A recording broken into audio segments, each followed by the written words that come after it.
दान की महिमा बताई। राज धर्मान मोक्ष धर्मान,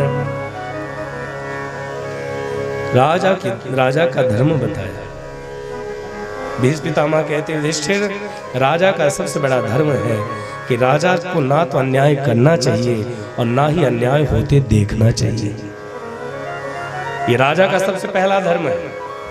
जो पद पर बैठा उसका धर्म है कि ना तो अन्याय करना चाहिए और ना अन्याय होते देखना चाहिए। और जैसे ये बात पितामह ने कही, पीछे खड़ी थे द्रौपदी जोर जोर से हंसने लगी। द्रौपदी जोर जोर से हंसने लगी। पितामह ने कहा, द्रौपदी मैं यहाँ पांडवों को उपदेश दे रहा हूं और तुमको हंसी आ रही है। द्रौपदी ने कहा, पितामह वो तो मैं गलती से हंस गई। नाना द्रौपदी, कुलीन घर की स्त्री अकारण नहीं हंसती। भीष्म पितामह ने कहा, द्रौपदी जो कुलीन घर की स्त्री होती है वो बिना कारण के नहीं हंसती। तू हंसी है और तेरे हंसी में व्यंग। हंसी भी दो प्रकार की होती है ना, एक साधारण हंसी, एक व्यंगात्मक। भीष्म पितामह ने कहा, द्रौपदी तेरी हंसी में व्यंग है, सत्य बता तू हंसी क्यों? तब द्रौपदी कहती, पितामह आज तो आप बड़ा उपदेश दे रहे हो कि अन्याय करना भी नहीं चाहिए, अन्याय होते देखना भी नहीं चाहिए। यह उपदेश उस समय कहा था जब दुशासन मेरी साड़ी खींच रहा था। मुझे याद है कि जब दुशासन ने मेरे वस्त्र पर हाथ लगाया तब सबसे पहले मैंने आपसे विनती करी थी, और आप यदि उस समय बोलते, दुशासन की इतनी हिम्मत नहीं थी कि मेरे वस्त्र पर हाथ लगा सकता था। उस समय आपका ये उपदेश कहाँ था? और सत्यता भी है महाराज कि द्रौपदी का जब वस्त्र खींचा जा रहा था उसके 5 पति भी वहीं पर थे,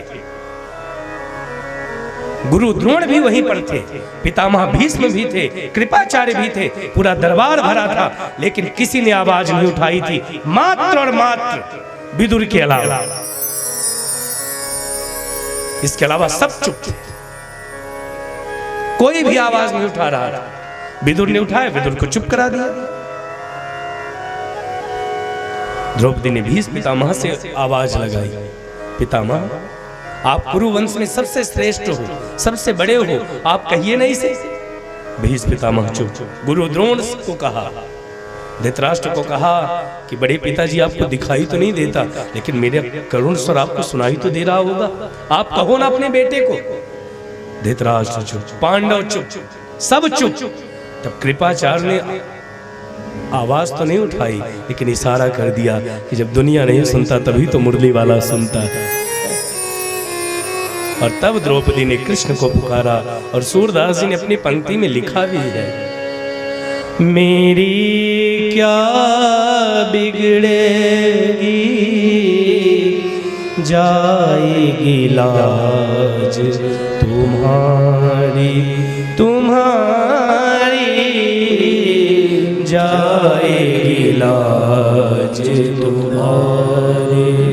मेरी क्या बिगड़ेगी जाएगी लाज तुम्हारी, तुम्हारी जाएगी लाज तुम्हारी। और लिखा है सूरदास जी ने, मोपति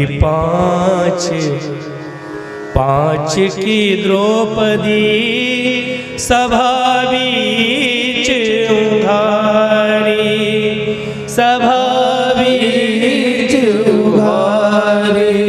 भीष्म द्रोण और कर्ण दुशासन, भीष्म द्रोण और कर्ण दुशासन, जिन मोरी लाज बिगड़ी जाएगी लाज तुम्हारी, तुम्हारी जाएगी लाज। हे गोविंद, यदि आज मेरी लाज गई तो मेरी नहीं आपकी जाएगी। दोनों हाथ ऊपर कर कर गोविंद अब आप रक्षा करिए। अब कोई नहीं सुन रहा, ये सब नपुंसक बने बैठे। इस शब्द का प्रयोग किया है महाभारत, खोल के देख लीजिए। यहाँ कोई इस पुरुष नहीं, सब शांत है। अब आप रक्षा करिए गोविंद।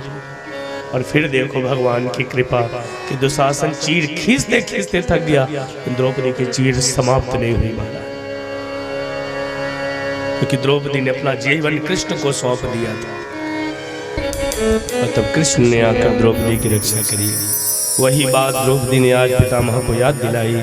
तब पितामह ने कहा, द्रौपदी, एक बिच्छू ने डंक मारा हो किसी को, उसकी पीड़ा वही जानता होगा। ऐसे 1000 बिच्छू एक साथ डंक मारे, उतनी पीड़ा मुझे अर्जुन के एक बाण से हो रही। द्रौपदी, मुझे इच्छा मृत्यु का वरदान था, मैं चाहता तो एक पल में प्राण त्याग सकता था, लेकिन अभी तक मैंने प्राण इसीलिए नहीं त्यागा। क्यों? क्योंकि मैं उसी अपराध का पश्चाताप कर रहा था। जो अपराध मैंने अनजाने में किया था, वहां मैं बोला नहीं था, उसी का पश्चाताप मैं कर रहा था। लेकिन बस अब कोई नहीं बोलेगा, अब मैं बोलूंगा और कृष्ण सुनेंगे। और पितामह ने 11 श्लोकों में भगवान कृष्ण की दिव्य स्तुति करी। बड़े सुंदर श्लोक। इति मति रूप कल्पिता वितृष्णा भगवत सात्वत पुंगवे विभुम्नि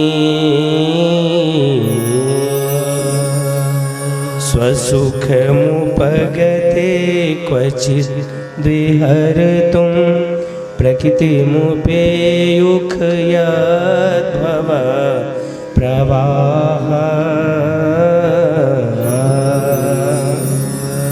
त्रिभुवन कमनं तमालवर्णं रविकर गौरवराम्बरं दधाने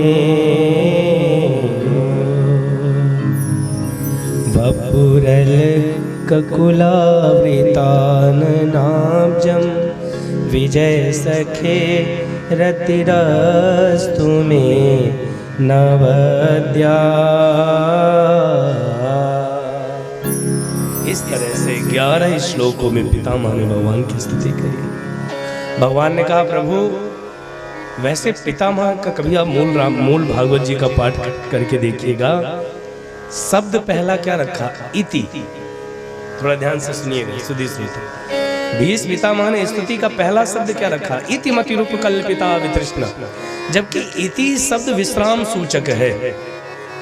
जैसे सत्यनारायण की भी कथा सुनते हो तो यही लिखा है ना, इति श्री स्कंद पुराणे रेवा खंडे व्रत कथायाम आदि आदि, कि अब ये अध्याय पूर्ण हो रहा है। इति। लेकिन पितामह भीष्म ने इति से प्रारंभ ही स्तुति का किया है।